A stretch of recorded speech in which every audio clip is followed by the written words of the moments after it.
जय हिंद दोस्तों, आज हम पढ़ेंगे विराम चिन्ह।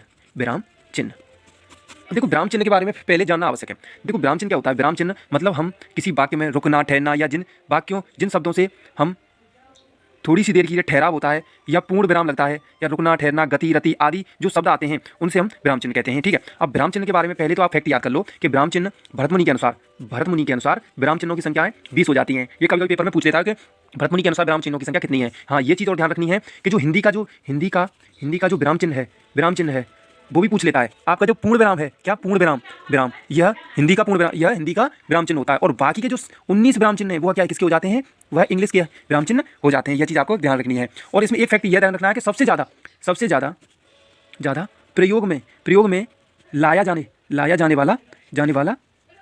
जाने वाला कौन सा विराम चिन्ह कौन सा है? आपका लाया जाने वाला विराम चिन्ह है आपका अल्प विराम।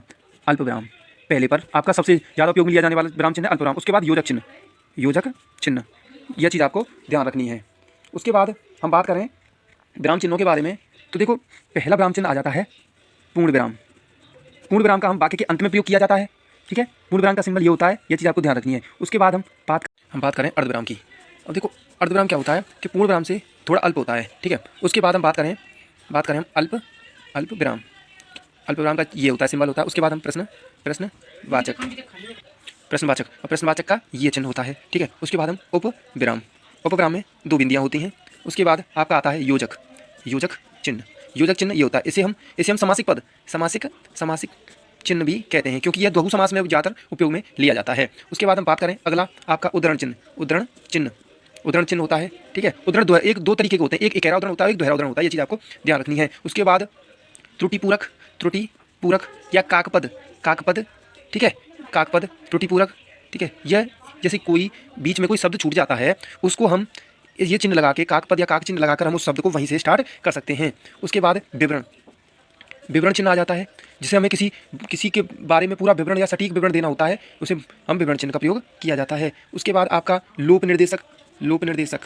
यह जैसे कोई वाक्य लिखने के बाद हम रिक्त स्थान छोड़ने के बाद वाक्य को पूर्ण करते हैं, इसी में आपके लोप निर्देशक का उपयोग किया जाता है। उसके बाद समता सूचक या समानता सूचक, इसमें बराबर का चिन्ह आता है, ये आपको ध्यान रखना है। उसके बाद आपका कोष्टक आ जाता है। ठीक है। कोष्टक इसका वस्तुतः इसका उपयोग बीच में किया जाता है, वाक्य के बीच में मुख्य लाइन को कोष्टक के अंदर लिख लिया जाता है। उसके बाद विस्मयादि बोधक या आपका विस्मय सूचक।